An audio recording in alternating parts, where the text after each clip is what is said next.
Good morning, class. I am Miss V, and today we are going to be continuing our discussion, our instruction on Texas history. Our learning objectives today. Can someone read the learning objectives for me? Anthony. Yes, ma'am. The student will be able to identify issues during early Texas statehood, including slavery and the Compromise. compromise of 1850. All right, what about our language objectives? Do I have a volunteer to read our language objectives for today? Okay, Jessica. To explain Texas state rights and list laws that support those rights using a graphic organizer or a word map. Good job. Okay, so what I want to do right now is we're going to do a little bit of brainstorming. All right? I'm going to give you a word and I want you to tell me the first thing that comes to your mind when you hear the word laws. Anthony? Rules. Rules. Okay. Jessica? The police. Oh, that's a good one. Police. All right, let's see who's next. Mario. My mom and dad. Oh, parents. Perfect. We'll put mom and dad.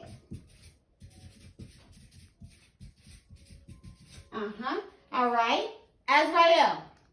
Don't go to jail. Jail? Okay. Aaliyah. Criminals. Criminals. Crime. Crime? Yes. Crime and criminals. Okay. Crime. And we put criminals. All right. Let's see. Terrence. Let's see. Punishment. Punishment.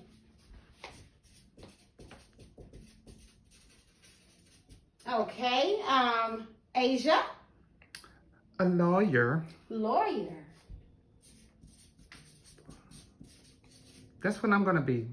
All right. Okay. Enriquez. The judge. Judge. Let's put him over here. I'm gonna be the judge. Okay. And one more. Maria. The Constitution. Oh, wow. Okay. Constitution. Okay. These are some very good words that you have come. I know another one. Okay. Go ahead. Rights. Rights. All right. Rights. Any more? All right. So what I want to do now, I want you to link up with your elbow partner, and I want you to discuss some of the words that your classmate came up with. Some of the words you may be familiar with, some you may not be. So I want you to link up with your partner and discuss these words and how you feel or how you think they relate to laws. Okay, so now that you had time to discuss with your partners, let's see. What did we say about police? How does laws and police go hand in hand? Mario? Well, laws and police, because if you break the law, the police gonna get you. Okay. Breaking the law. So we're going to put right here in parentheses, break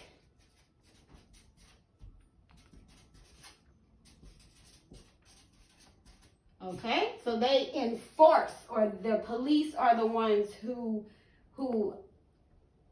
take those laws and enforce them. They put them into practice. All right, let's talk about lawyers. Someone mentioned lawyer. Okay, Jessica. The word lawyer, law, is in the word laws. Oh, and wow. lawyer. I bet nobody else saw that. Jessica pointed out that lawyer has the word law in it. And what else were you going to say, Jessica? That I'm going to be a lawyer. Oh, okay. And Jessica's gonna be a lawyer. And y'all gotta pay me a lot of money to get you out of jail. Okay, Jessica. All right. So one more. Let's parents. Parents. Let's look at parents. Terrence, what do you say? Well, my parents always make laws up like it's a new law. It's a new rule in my house like every week at least. Give me an example. You say new laws in the house. Give me an example. Anyone? Like when I'm by myself, I can get seconds.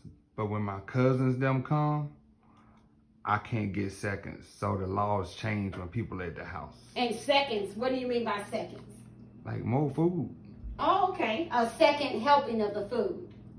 Okay, Miss V. Okay, second helping of the food. Second helping of the food. All right, so laws of getting a second plate.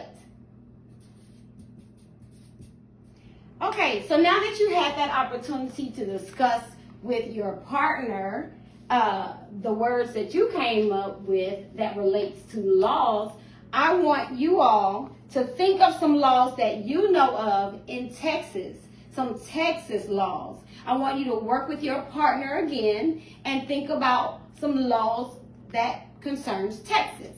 Go ahead and take that time. Brainstorming is the strategy that you would use to activate background knowledge that your students possibly have or may think they have. In the case I asked about laws, whether you have ELLs in the classroom or not, laws, the word laws, they can begin to dig deep down into their background knowledge to see what they know about laws. And so it's a way to activate existing background knowledge for the students who have that knowledge, and it's also a way to fill in a gap for those that do not. By having the students work together in groups, it allows them to fill in those gaps for those that may lack some knowledge concerning the topic that we'll be discussing or that new material that we'll be discussing.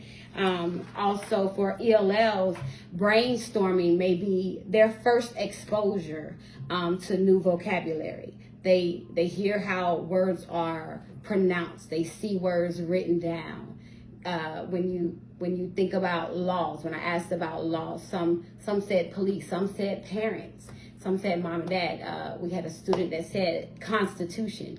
And so I know that in the class we've already discussed various Texas constitutions, but you could have ELLs come into your class in the middle of a semester or in the middle of a school year that have transferred, and so you may have to reiterate what those materials or what those vocabulary words are. So it also allows the teacher, when you brainstorm and give them a word to think of at the beginning of the class, it also allows the teacher to assess if the students have enough background knowledge to move ahead. We're discussing states' rights. We're discussing slavery. We're discussing laws such as the Compromise of 1850, the Fugitive Slave Act of 1850. We're discussing those things in Texas history. And so in order for your students to have that, to be able to move forward in your learning objectives,